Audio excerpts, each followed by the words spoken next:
रिश्तों में उतार चढ़ाव खटास का ये आम तौर पर जो है चलन है।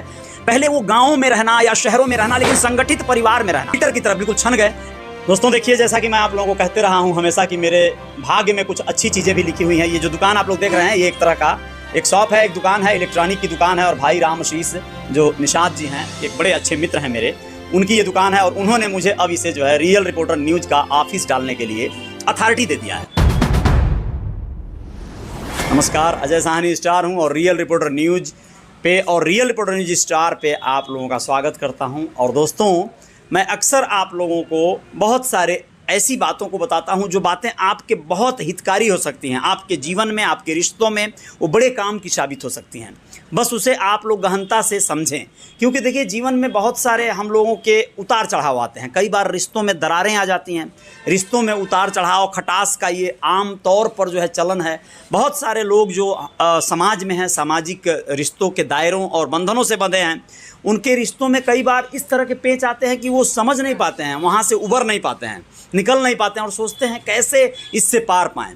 तो मैं आज आप लोगों को बता रहा हूँ, एक ऐसे याद दिलाऊंगा कुछ चीज़ों को जो आप लोग बिता चुके हैं। आप लोगों को याद है जैसे वो संयुक्त परिवार की परिपाटी। संयुक्त परिवार में होता क्या था? बहुत पहले आप बचपन को याद करिए, समझ में आ जाएगा।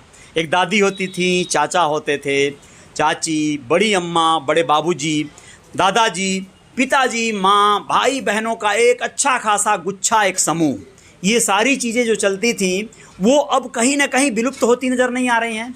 आप लोग देखेंगे, आप लोग महसूस करेंगे कि वाकई जो सामूहिक परिवारों की परिपाटी है वो ख़त्म होकर कितना संकुचित हो गई। हम लोग किस तरह से बिखर गए, मतलब आदमी इतना अलोन होता जा रहा है।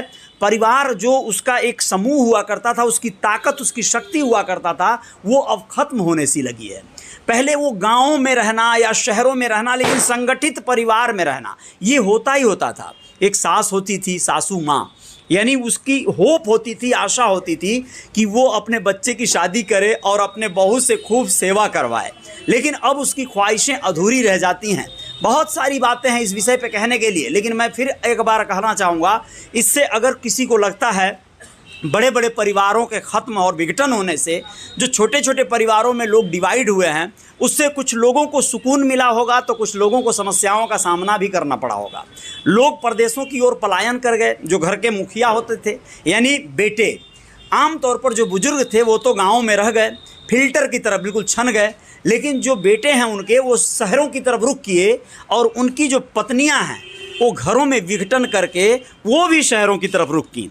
कभी बच्चों के पढ़ाने के नाम पे, तो कभी अपने आप को राहत देने के नाम पे। यानी ऐसा लगा कि हम अलग रहेंगे तो थोड़ा सा सुकून रहेगा। परदेश से उनके पति उनको पैसे भेज देंगे, मनी ऑर्डर तो खैर ज़माना चला गया, गूगल पे, फ़ोन पे और तमाम चीज़ें चल गई हैं। तो ये चीज़ों के आस और उम्मीद में जब लोग टूटने लगे, परिवार टूटने लगे, तो उसमें नुकसान क्या हुआ? नुकसान इस तरह के हुए हैं कि जैसे मान लीजिए कोई घर है और वहाँ पर एक देवर, एक देवरानी, एक जेठानी, एक जेठ या ससुर, सास, सब लोग जब रहते थे तो सबके जी में काम बटा था, सबके जी में जिम्मेदारियाँ बटी थीं। ऐसी जिम्मेदारियाँ जो सब लोग मिल के निभा लिया करते थे।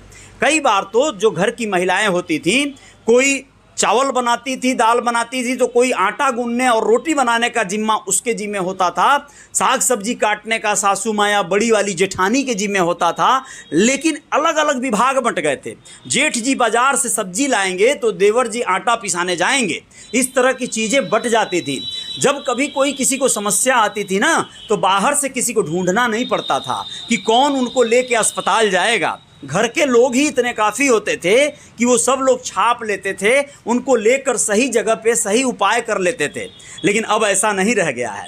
जब परिवार टूटे और खंडित हुए, लोगों का जब इधर से उधर पलायन हुआ, तो उसमें जो नई नवेली दुल्हनें थीं, वो लोगों का एक अलग ही जीवन बन गया। अब आप लोगों के अड़ोस पड़ोस में ऐसा हुआ है कि नहीं, लेकिन मेरे देखने में तो बहुत हुआ है। बहुएं ऊब गईं सासुओं की सेवा करने से। उनको ये सिखाया नहीं गया था क्या? मैं आप लोगों को बताता हूं, आज रिश्तों की इस बुनियाद में एक बहुत बड़ी याद दिलाने जा रहा हूं जो आप लोगों को शायद समझ में आएगा। दोस्तों, मैं बताना चाहता हूं कि पहले बेटियों को सिखाया जाता था उनके मायके में, उनकी माँ के द्वारा, उनके पिता, भाई बहनों और तमाम लोगों के द्वारा कि बिल्कुल ज़्यादा बोले के नहीं चाहिए, मुंह जुबान लगा के ताला रखना चाहिए। यानी कुल मिला जुलाकर बेटी हो गई हो तो सहना सीख लो, सहन शक्ति डेवलप कर लो, ज़्यादा जवाब नहीं देना है किसी का, नहीं तो जाकर ससुराल में नाक कटाओगी। इस तरह की तमाम ताना बाना और उलझुल चीज़ों को सिखाकर बेटियों को तैयार किया जाता था। और बेटियां जब ससुराल आती थी तो वाकई अपना जीवन वो एक अलग ही दुनिया में सहेज लेती थी। वो जो है सोच लेती थी कि अब मुझे आवाज़ नहीं उठाना है, मुझे जो भी दुख सहना है सह के भी चुप रहना है। ये उनके जीवन की परिपाटी बन जाती थी। लेकिन आजकल बहुत सी बेटियों को उनके माता पिता के ही द्वारा स्वावलंबी बनाया जा रहा है, उनको बताया जा रहा है कि किसी से डरना नहीं है। आपको क्या लगता है ये चैप्टर सही है या गलत है जो सिखाया जा रहा है? बेटियों को मजबूत बनाने की कड़ी में हम कई बार संस्कार सिखाने से भी अछूते रह जा रहे हैं।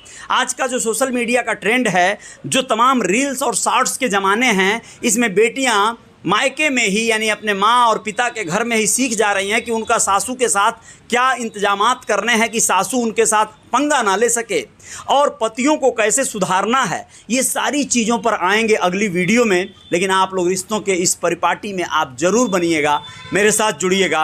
आप लोगों को समझ में आएगा कि रिश्तों की गहराई क्या होती है, रिश्तों को कैसे मैनेजमेंट किया जाता है, रिश्तों को मैनेजमेंट करने का क्या तरकीब हो सकता है, कैसे सबको सहेज कर चला जा सकता है और कैसे किसको दरकिनार भी किया जा सकता है। जय जयकार जारी रहेगी। रियल रिपोर्टर न्यूज़ पे आप लोगों का फिर से एक बार स्वागत करता हूं। लेकिन आप लोगों को कहूंगा कि आप लोग अगर मुझे फॉलो नहीं किए हैं पेज पर तो फॉलो कर लीजिएगा। अगर आप यूट्यूब पर देख रहे हैं इस वीडियो को तो सब्सक्राइब करना मत भूलिएगा चैनल को, बेल आइकन दबा दीजिएगा, ऑल वाला नोटिफिकेशन वाली घंटी भी दबा दीजिएगा, जिससे आपको सबसे पहले सूचना मिल सके कि मेरी कोई वीडियो आप लोगों के लिए आ गई है रिश्तों की इस बुनियाद में, रिश्तों की इस परिपाटी में। जय जयकार जारी रहेगी। बहुत बहुत शुक्रिया, नमस्ते, जय हिंद, जय भारत। यहाँ पर जल्द ही हम लोग और बेहतर बना लेंगे व्यवस्था बैठने का, यहाँ पर से लाइव होने का। यहाँ पर आप लोगों के लिए भी एक चैप्टर होगा, एक कहीं ना कहीं एक व्यवस्था होगी जिसमें बहुत सारे आम लोगों की मैं बातें कर सकूंगा, आम लोगों को बता सकूंगा या उनकी बातें भी सबके सामने रख सकूंगा रियल रिपोर्टर न्यूज़ के माध्यम से। बहुत बहुत शुक्रिया, नमस्ते। आप लोग अपना ख्याल रखिएगा। मैं आऊँगा कुछ और विशेष बातों के साथ। जय जयकार जारी रहेगी यहाँ पे। धन्यवाद।